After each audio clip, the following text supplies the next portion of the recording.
কুমিল্লার মুরাদনগর উপজেলার রামচন্দ্রপুর পচকিট্টা গ্রামে ২১ বছর বয়সী এক নারী সংঘবদ্ধ ধর্ষণের শিকার হয়েছেন বলে অভিযোগ উঠেছে।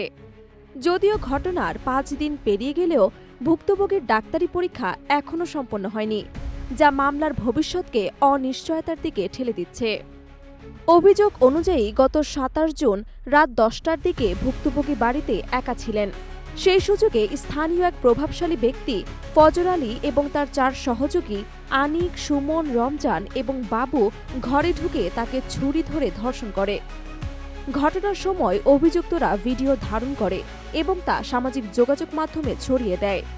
পরদিন ২৮ জুন দুপুরে মুরাদনগর থানায় মামলা দায়ের করেন ভুক্তভোগী। এরপর পুলিশ ফজর আলীকে ঢাকার সয়েদাবাদ এলাকা থেকে গ্রেফতার করেন এবং বাকি ৪ জনকেও আটক করা হয়।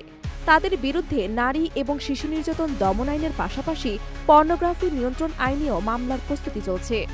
মামলা দায়েরের পরই পুলিশ ভুক্তভোগীকে কুমিল্লা মেডিকেল কলেজ হাসপাতালের ফরেনসিক বিভাগে নিয়ে যায়। তবে শেষ মুহূর্তে তিনি পরীক্ষায় রাজি না হওয়ায় তা সম্পন্ন হয়নি। থানার ওসি জাহিদুর রহমান বলেন, আমরা তাকে বোঝানোর চেষ্টা করেছি, তবে সম্মতি না থাকায় কিছুই করার ছিল না।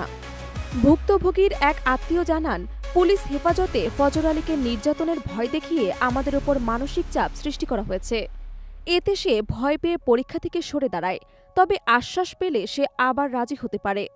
এ বিষয়ে কুমিল্লা ব্লাস্টের আইনজীবী অ্যাডভোকেট শামীমা জাহান বলেন, ডিএনএ নমুনা এবং ডাক্তারি পরীক্ষা ছাড়া ধর্ষণের মামলায় প্রমাণ দিতে সমস্যা হবে।